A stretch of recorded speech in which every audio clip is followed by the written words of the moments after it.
Okay, so this one surprised me.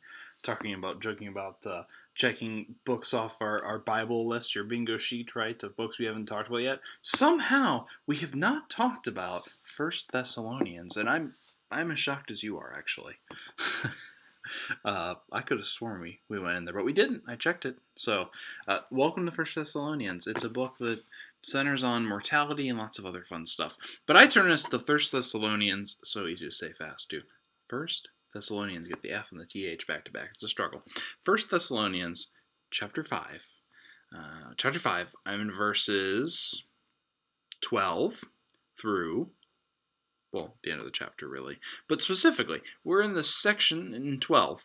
I'll let Paul do the talking. But we appeal to you, brothers and sisters, to respect those who labor among you and have charge of you in the Lord and admonish you. Esteem them very highly in love because of their work. Be at peace among yourselves. And we urge you, beloved, to admonish the idlers. Encourage the faint-hearted. Help the weak. Be patient with all of them. Right? So this invitation to get us into being a part of giving back what we do as the people of God. Giving back, generosity, it's what we do, okay? Continues. See that none of you repays evil for evil, but always seek to do good to one another and to all. That'll keep us busy right alone, but we can endeavor. There's more. Rejoice always. Pray without ceasing. Give thanks in all circumstances, for this is the will of God in Christ Jesus for you. And do not quench the Spirit. I love that image too. Give thanks in all circumstances, for this is the will of God in Christ Jesus for you. Giving thanks. Giving thanks is the will of God. Look at that relationship, right? It is the will of God that God will be generous with us and we give thanks. And it is the will of God that we follow that same pattern in our lives. Therefore, how do we start the process with others, right? Paul's talking about bringing people into the church. How do we start that? We're generous with them. People respond well to generosity. I don't know anyone who does not respond well to generosity. Even if they have the Midwest nice of, I can't accept this, they still appreciate it.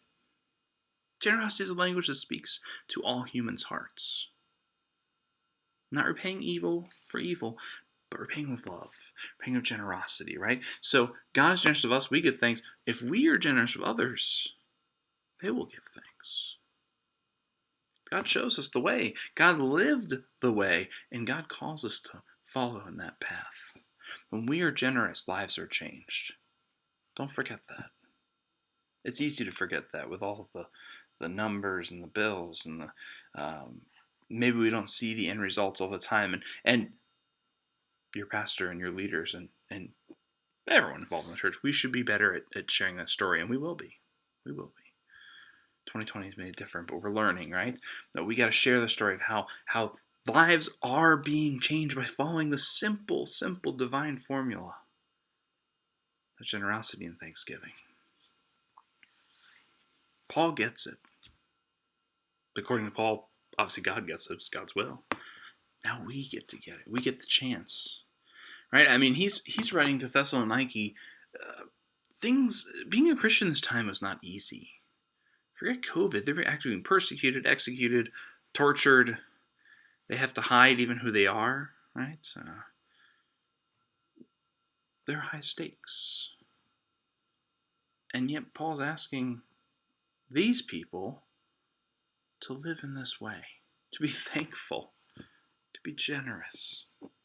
And most of them have very little. Surely we can learn from these saints of God, these people that came before us. Like we heard earlier in the week, yesterday, that the refrains of God, the stories, the goodness passes down from the generations. Surely we can learn something from the church ancestors of our past. Let us be thankful. So, I will say tomorrow, I want you to practice Thanksgiving. There will not be coffee tomorrow, it being the holiday, Thanksgiving, but I will be back on Friday. So, have a wonderful Thanksgiving. Give thanks to God. Like I said, I give thanks for all of you, for your loved ones. Please stay safe, and I will see you on Friday.